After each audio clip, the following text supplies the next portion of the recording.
아, 먹고 사느라 참 바쁩니다. 밤늦게 일하다가 갑자기 이런 생각이 들더라고요. 지난번 대선 때 개주접을 떨던 새끼들이 좀 있었지요. 근데 오늘날 이 상황에 점에서 도대체 어떤 생각을 하고 있을까? 그리고 이젠 그 경망스러운 주닥발이를 좀 쳐닫고 있을까?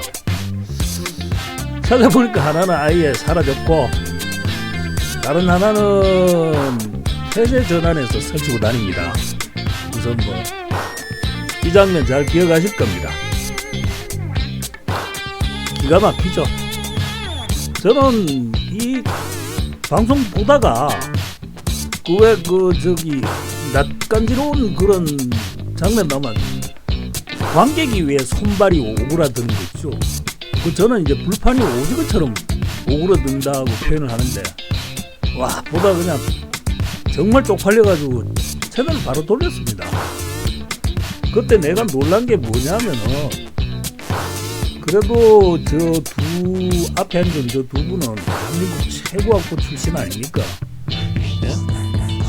거기에다가 모시도 패스해가지고 최고의 자리까지 올라갔던 사람들이고, 최고 너무 많이 써서 그런데, 하여튼 일반 서민들 입장에 봤을 때는 우러러 볼 수 있는 그런 사회 지도층이라고 봐야죠. 그런데 어디서 듣도 보다 못한 농객이라고 하기엔 좀 그렇고, 동네 이장, 저는 좀 미안한 이야기지만 이 사람 말하는 거 보면은 동네 이장도 얘보다는 말 잘할 것 같아요.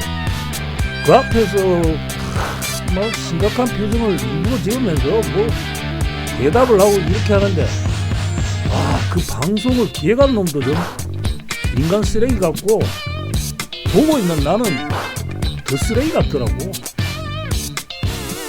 그러면서 내 머릿속에 딱 든 생각이 뭐냐니까, 저 양반들 보고 하는 소리는 아니지만 이런 시부간 새끼들이 다 있노 싶은 게, 우리가 진짜 조주로 보이나 이런 생각이 확 드는 거예요. 그리고 이 양반 그때 했던 말, 그때 하루가 멀다 하고 나와가지고 떠들고 그랬잖아요. 신문에도 막 나오고 돈 많이 벌었겠죠. 치매가 아니다 하면은 다 기억하고 있을 텐데, 요즘 보면 말입니다, 그때 당시에 했던 말, 그리고 자기가 했던 말로 인해서 사람들의 여론의 향배도 좀 어느 정도 영향을 주고 한 거는 분명히 알 텐데, 거기에 대해서는 반성 하나도 없습니다. 외려 요즘에는 어저께 신문 보는 거 기가 막히더라고.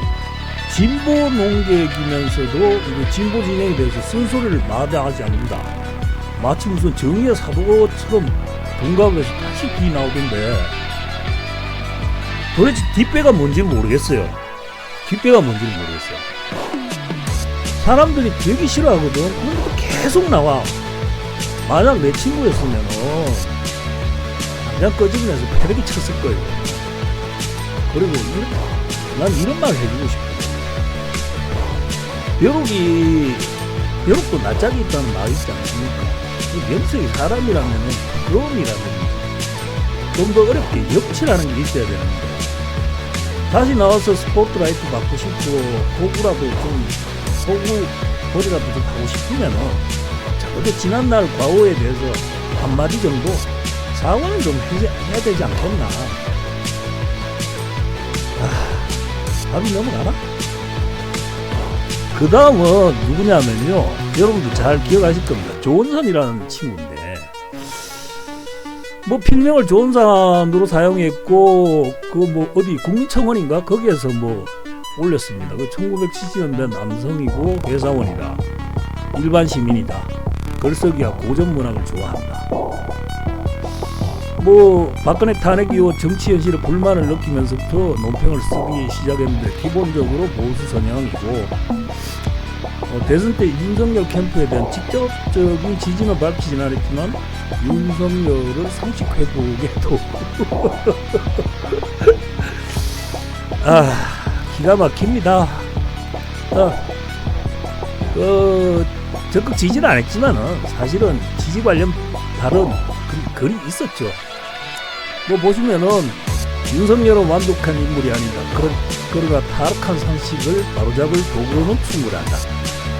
진짜 그렇나? 나라가 한쪽으로 기어갔다. 이 정권의 오만을 멈추는 첫걸음은 정권 교체다. 이거 아마 문재인 때 이야기일 겁니다. 여기에 대해서는 저도 좀 할 말이 없어요. 그때 당시에는 뭐 지지 아닌 지지를 좀 보냈거든요. 근데 태도를 바꾸면서 국민의힘으로 갔을 때는 저는 완전히 인간 이하로 봤습니다.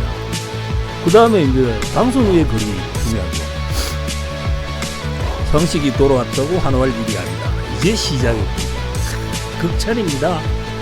새 정권이 잘못한다면 나는 같은 칼로 그들을 댄다.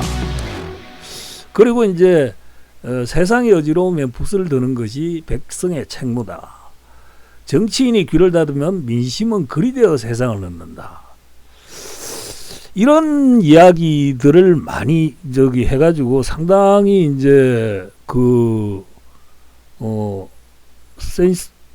센세이셔널한 그 반응을 얻어냈죠. 근데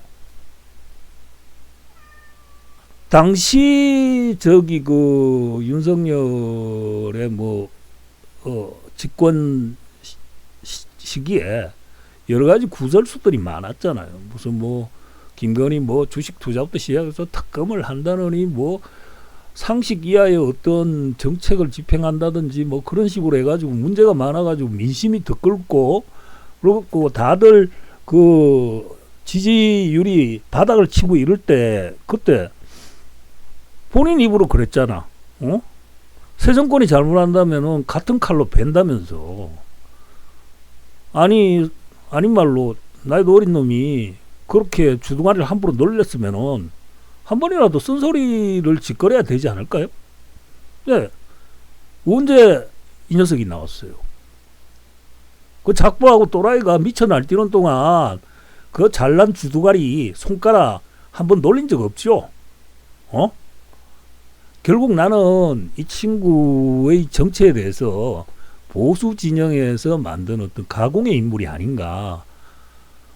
직접 가서 면접도 했다고 하고 인터뷰도 했다고 하는데, 나는 그 당시에도 그랬지만 지금도 이 존재가 진짜로 있는 사람인지 실존하는 사람인지에 대해서는 의구심이 많습니다.